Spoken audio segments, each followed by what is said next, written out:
Ser podcast. Ser podcast. Hola, muy buenos días. La izquierda ha ganado las elecciones en Brasil, pero la ultraderecha se queda cerca. Con el escrutinio en el 99%, Lula da Silva se lleva un 48,2% de los votos y su rival, Jair Bolsonaro, supera la previsión de las encuestas con un 43,3%. Así que el futuro de Brasil se va a decidir en la segunda vuelta. Às 9h26, já podemos dizer pelos números do TSE que o Brasil terá segundo turno para presidente. Así contaba esta madrugada la CNN de Brasil el resultado electoral y con esta música celebraban los seguidores del expresidente Lula da Silva su victoria en la primera vuelta. La próxima cita electoral será dentro de un mes. Fernando Bayo, buenos días. Buenos días. Las encuestas que hasta ayer pronosticaban una cómoda victoria de Lula da Silva e incluso su elección directa en primera vuelta han fallado, y eso da alas a las tesis de su rival, de Jair Bolsonaro, que ha obtenido un mejor resultado que el que tuvo en la primera vuelta de 2018. El actual presidente confía en formar alianzas con los candidatos derrotados para vencer a Lula y advierte a los electores que as mudanças que porventura alguns querem puede ser peor. De que los cambios que algunos desean pueden ser a peor. Lula, visiblemente ronco y cansado, ha comparecido tras conocerse el resultado. Asegura que jamás ha ganado en una primera vuelta y habla de una prórroga de la campaña. A partir de mañana tem campaña. Vamos ter que conversar más con las personas. Una oportunidad para hablar más con la gente y para convencer a quienes no han acudido a votarle, ha dicho, asegurando que la lucha continúa hasta la victoria final. Fuera de Brasil, lo fundamental esta mañana de la crónica internacional sigue pasando por Ucrania, donde la resistencia ucraniana sigue avanzando en su contraofensiva para recuperar parte del territorio ocupado por Rusia. Zelensky ha anunciado una nueva liberación, en este caso en Limán, pero Putin contraataca. José Luis Astreola. Hola, buenos días. Y contraataca con el gas, reduciendo el suministro a Europa, azuzando el miedo a sus armas nucleares. Lo último es la movilización, según advierte la OTAN, de uno de sus submarinos más letales, el Belgorod, donde el Kremlin tiene guardado el misil nuclear Poseidón, conocido como el arma del apocalipsis, un proyectil capaz de provocar un tsunami radioactivo. De manera que la Alianza Atlántica ya ha emitido un comunicado de alerta a todos los países miembros de la OTAN. Según el diario italiano La Repubblica, Occidente sospecha que este submarino está detrás del sabotaje a los gasoductos Nord Stream del Báltico. A los españoles les preocupa esta dependencia energética que tiene Europa de Rusia, pero les preocupa todavía más la inflación. Esa es la principal conclusión de la encuesta de 40DB que publicamos hoy en la cadena SER. En El País, la subida de los precios es el asunto que más le quita el sueño a los españoles y una amplia mayoría respalda las medidas del gobierno. Sara Selva. La encuesta de 40DB pregunta a los ciudadanos qué opinan sobre las últimas iniciativas del gobierno, el tope al precio del gas, la bajada del IVA de la luz o la bonificación de los carburantes, y el resultado es que una amplia mayoría, votantes de todo el arco parlamentario, las apoyan. La más popular es la de la rebaja en el precio de los abonos del transporte público. Más del 80% de los encuestados cree que es una medida positiva. También dan el visto bueno con cerca del 70% al impuesto a las energéticas. La inflación sigue siendo el asunto que más preocupa a los ciudadanos, también la dependencia energética y las desigualdades sociales, pero son escépticos respecto a la capacidad de los partidos políticos para gestionar esta crisis. En general, creen que el PSOE está más preparado, pero en cambio eligen al PP para hacer frente a la inflación. El estudio también plantea a los encuestados un escenario con un hipotético gobierno del Partido Popular, y ante eso los españoles creen que un ejecutivo de Feijóo protegería mejor a las clases altas, también a las grandes empresas, pero peor a las clases medias y a los más vulnerables. Es lunes, es 3 de octubre, el día elegido por el Parlamento ruso para ratificar la anexión ilegal de los 4 territorios ucranianos con población prorrusa. Ileana Ayala, buenos días. Muy buenos días, Ángels. Hablamos de la anexión de Donetsk, Lugansk, Jersón y Zaporilla, las 4 regiones que votaron en los referéndums ilegales que organizó el Kremlin la semana pasada. Lo de hoy es un mero trámite que no respalda a la comunidad internacional, tampoco algunos aliados históricos de Rusia. En Moscú está Javier González Cuesta. La Duma estatal rusa validará hoy los tratados de anexión que Putin firmó el viernes con sus propias autoridades en los territorios ocupados de Ucrania. La fiesta de la Plaza Roja duró muy poco. Una ciudad importante, Limán, fue recuperada horas después por las tropas ucranianas y han arreciado las críticas contra el ejército ruso desde el círculo más cercano a Putin. El presidente checheno, Ramzan Kadyrov, fue el primero en cargar contra los mandos militares por rendirse y pidió declarar la ley marcial o tirar una bomba nuclear. El empresario Evgeny Prigozhin, un solucionador de problemas de Putin, aplaudió a Kadyrov y pidió que los altos mandos sean enviados al frente con un fusil en la mano. Y para más escándalo, el diputado y general Andrei Guruliov denunció que 1,5 millones de uniformes han desaparecido. Su dedo señaló directamente al Ministerio de Defensa, cuyo titular, Sergei Shoigu, ve cada vez más enemigos no solo en Ucrania, sino también en casa. Se puede contrastar el modelo de Rajoy, que es el modelo de Feijóo. Fue cuando se redujeron las becas, cuando retrocedimos en derechos y en libertades. El socialismo se está rebelando al sanchismo, porque hay socialistas que están diciendo, oye, estos del PP tienen razón. Y el primero que ha enseñado la patita es el de Valencia. Después ha venido el de Aragón, después vino el de Canarias, después vino el de Extremadura. ¿Y qué ha hecho Sánchez? Para frenar una rebelión interna, ha dicho que nos va a bajar los impuestos un poquito. La política en España, ya ven, se sigue moviendo en torno al debate fiscal. Escuchábamos a Elías Bendodo, coordinador nacional del Partido Popular, y a la portavoz del Gobierno, a Isabel Rodríguez. El PP ha hecho de este tema su bandera en la oposición y de momento, al menos según las encuestas, le está saliendo bien la estrategia. Hoy en la serie El País también recogemos en nuestra encuesta mensual de 40DB una estimación de la intención de voto y Feijóo sigue a la cabeza, aunque el PSOE se recupera un poco. Si hoy se celebrasen elecciones en España, el Partido Popular ganaría con casi el 30% de los votos y le sacaría 3 puntos de ventaja a los socialistas. Pero se quedaría a las puertas de la mayoría absoluta porque baja Vox y la derecha no suma los escaños que necesita para gobernar. Así que mientras tanto, pues cada uno sigue con su estrategia, el PP con los impuestos y el Gobierno ampliando el escudo social con más medidas. Aunque para que salgan adelante muchas de sus propuestas, primero hay que cerrar los presupuestos generales del Estado. Los trabajos están muy avanzados, el proyecto está muy claro, confiamos en alcanzar un gran acuerdo con los grupos políticos en los presupuestos. Vamos primero a sacarlos de la mesa del Consejo de Ministros. De momento el PSOE y Unidas Podemos siguen negociando, pero la ministra portavoz no descarta que el acuerdo pueda estar listo esta misma semana. Entre tanto, el Gobierno se vuelve a reunir hoy con los sindicatos para intentar cerrar definitivamente ese aumento de sueldo a los empleados públicos. La propuesta de Hacienda es una subida del 9,5% a lo largo de los próximos 2 años y la reunión va a ser hoy a mediodía y el objetivo de ambas partes es adaptar los salarios de los funcionarios a la coyuntura económica que estamos viviendo. Precisamente la Unión Europea sigue trabajando para intentar frenar la inflación. Ese es el mayor lastre que tiene ahora la economía de la zona euro y para intentar buscar alguna solución que alivie nuestros bolsillos. Hoy se van a reunir en Luxemburgo los 27 ministros de Economía de la Unión. Enrique García. Y encima de la mesa una inflación récord que se sitúa de media por encima del 10%. Ha crecido en el mes de septiembre, disparada especialmente por el precio de la energía. Tras el acuerdo del pasado viernes que situaba el límite al precio del gas como una de las armas para combatir la inflación, hoy los 27 van a debatir medidas adicionales en una semana además con una intensa agenda comunitaria. La economía, la guerra y la energía van a ser objeto de análisis este viernes. Hay cumbre informal de los líderes europeos en Praga y el presidente del Consejo, Charles Michel, ha enumerado estas 3 cuestiones como los 3 temas más apremiantes. Lo ha hecho en la carta de invitación a los líderes europeos que envió ayer por la noche y explica que van a examinar la mejor manera de proteger la infraestructura crítica europea.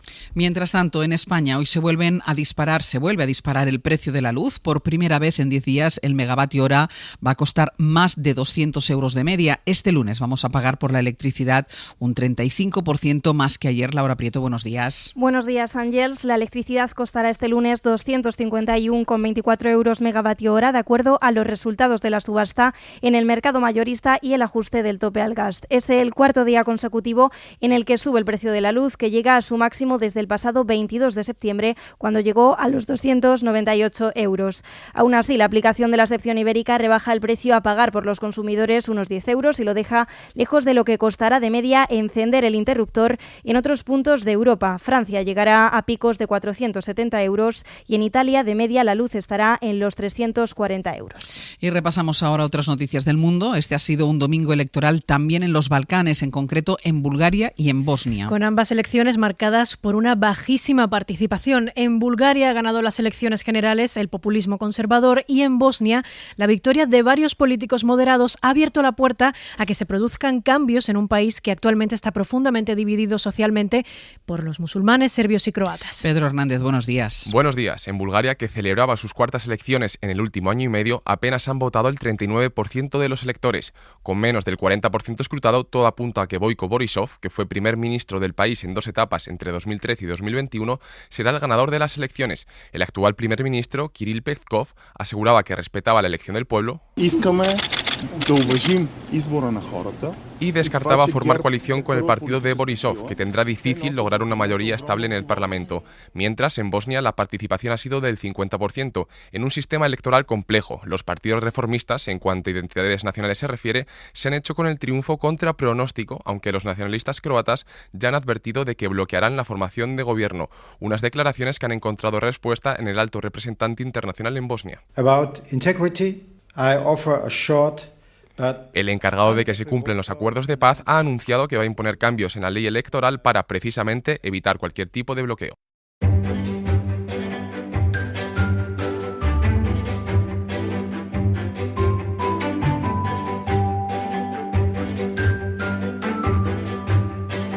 Vamos a repasar ahora esas historias llamativas, curiosas, que nuestros compañeros de la red de emisoras encuentran en el ámbito más local. Así que hoy vamos a parar en Radio Valladolid con Mario Alejandre. Mario, buenos días. Buenos días. Y en Murcia, Juanjo Asensio, buenos días. ¿Qué tal? Buenos días. A ver, Juanjo, voy a empezar contigo porque los bomberos, rescate de los bomberos, vamos a decir, pero rescate de unos ladrones. ¿Dónde estaban? Pues mira, estaban los dos intentando pues apropiarse, ¿no?, de bienes ajenos. Los bomberos de la región de Murcia han tenido que realizar en los últimos días un par de intervenciones curiosas. Han tenido que rescatar a 2 ladrones mientras estos estaban en plena operación de robo. Las 2 intervenciones tuvieron lugar en Los Alcázares y Puerto de Mazarrón, y en ambos casos los bomberos tuvieron que ayudarles a salir de un par de situaciones bastante comprometidas. Mira, por ejemplo, en el caso de Los Alcázares, uno de los ladrones se encaramó en lo alto de una grúa de obra y no pudo bajar de ella. Cuando se dio cuenta, resulta que no podía bajar de ella. Bueno, pues la policía... Y tuvo que llamar a los bomberos. Sí, la policía requirió la presencia de los bomberos, que con una escala tuvieron que bajar a esta persona de lo alto. Nada más bajar, lógicamente, fue detenido. Y el otro caso, en Puerto de Mazarrón, 2 ladrones entraron en una vivienda con tan mala pata de que uno de ellos sufrió un traspiés ya adentro que, bueno, pues resultó herido y tenía pues la movilidad limitada. Los bomberos tuvieron también que intervenir, en este caso, sacarlo de la casa en la que intentaba robar. Lógicamente fue detenido, aunque antes tuvo que ser trasladado a un hospital para ser tratado de las heridas. Vamos, está claro que estos 2 casos son una vergüenza para el gremio de los amigos claro, de lo que además ajeno. Me imagino en el caso del herido que están los 2 ahí, oye, pues habrá que llamar a una ambulancia. Claro. O sea, en el momento en el que los ladrones tienen que llamar a la ambulancia. Esto es propio de una película de Berlanga. Totalmente. Mario, hay un farmacéutico salmantino que ha recopilado las preguntas, también de Berlanga, más surrealistas que les hacen en las farmacias. Sí, porque tú, yo y los oyentes hemos escuchado hasta la saciedad eso de... Lea las instrucciones de este medicamento y consulte al farmacéutico. Bueno, pues lo de consulta al farmacéutico, así de hecho se llama el libro que ha escrito Guillermo Martín. Tiene una farmacia en Salamanca, es la farmacia de su familia, pero tiene un alter ego en Twitter, Farmacia Enfurecida. Tiene 78.000 seguidores en esta red social, y en este libro ha recopilado los momentos más curiosos que él mismo y que otros compañeros de oficio han vivido desde su lado del mostrador. Ejemplos: un paciente que se equivoca de orificio y termina comiéndose un supositorio y echándose colirio por la cabeza. Esto ya lo sé, sastre, suena a chiste que te cuenta tu cuñado en el segundo Pacharán. No, suena chiste desastre, suena chiste desastre. Pobre sastre, no, los cuenta mejores. Las consultas pues van más allá de los consejos más habituales sobre qué medicamento hay que tomar para qué dolencia. A su farmacia han llegado personas, algunas de ellas personas mayores, con dudas sobre cómo cumplimentar, cómo rellenar algunas casillas de la declaración de la renta, o incluso pedirle al boticario que les configure el WhatsApp. Está mal. No, es que es maravilloso decirle al farmacéutico que pongo en la casilla 33 de la renta. Para que me salga a devolver. Dándole vueltas a la cabeza. Mario, ¿y qué pasa en un colegio que tiene un problema con el comedor, un colegio de Aranda de Duero? Sí, es un colegio público, es el colegio Santa Catalina. Han puesto en marcha una campaña de recogida de firmas en change.org. Lo que quieren es que ellos puedan seguir dando el servicio in situ. Lo que quiere la Consejería de Educación, lo que quiere la Junta, es imponer el modelo que aquí está más extendido, que es el catering de línea fría. Es decir, una empresa llega con la comida que se ha preparado una cocina industrial y se calienta allí. Bueno, allí tienen cocina, funciona muy bien, nunca han tenido problemas ni de intoxicación alimentaria ni con las alergias que pueden tener los críos, y no entiendo por qué la Junta quiere imponer este modelo, que además, recuerdan, permite no solo una mejor educación alimentaria, sino consumir productos de proximidad. Esto es muy importante porque luego, claro, los chicos crecen y les puede pasar como al vicepresidente de la Junta cuando fue a MasterChef. Juan, ¿qué te parece la perdiz del equipo azul? La perdiz estaba bastante buena. Sí que es verdad que el puré me falla algo. está un puntito a mano. Pues eso, que el puré te parece amargo, que la perdiz no te gusta, entonces a la gente hay que educarla en el asunto de la alimentación. Bueno, no solo en esta localidad en Aranda quieren imponer este modelo, sino otros 20 colegios en la provincia de Burgos. Juanjo, y un ladrón, bueno, un timador de ancianos, ¿no? Sí, la picaresca parece que no tiene fin y en este caso le ha costado 5 años de prisión para el exdirector de una oficina bancaria que estafó más de 230.000 euros a un cliente de 82 años en la gestión de sus fondos económicos. Esta persona se ganó la confianza de este octogenario hasta el punto de que le dejaba sus cartillas e incluso las escrituras de algunas de sus propiedades y consiguió idear un plan para apropiarse de parte del dinero que este cliente tenía en sus cuentas bancarias. Abusó de su confianza y bueno, pues finalmente lo bueno es que ha sido pillado pues con las manos en la masa y condenado a 5 años. Juanjo, Mario, gracias. Buen día. Hasta luego.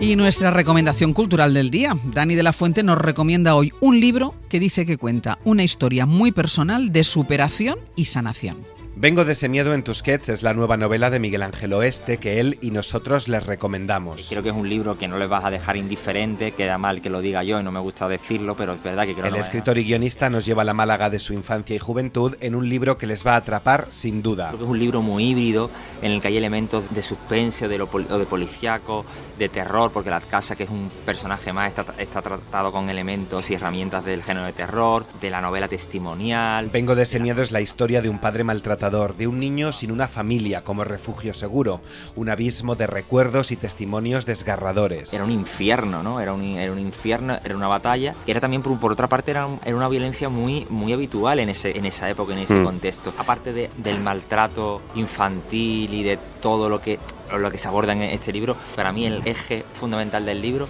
es la escritura y sus efectos. La literatura no alivia, dice Oeste, pero ayuda a aplacar el odio y el rencor. Tanto en quien escribe como en quien lee. Vengo de ese miedo es un viaje en el que el miedo es el protagonista, que los va a llevar a un lugar más esperanzador y también motor de la escritura. Sí, yo creo que el miedo sigue presente y seguirá presente. Lo único que con la escritura uno puede quizás atenuar esas zonas más oscuras de uno mismo.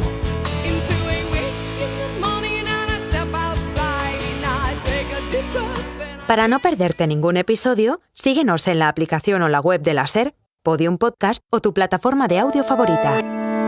Cadena SER. La radio.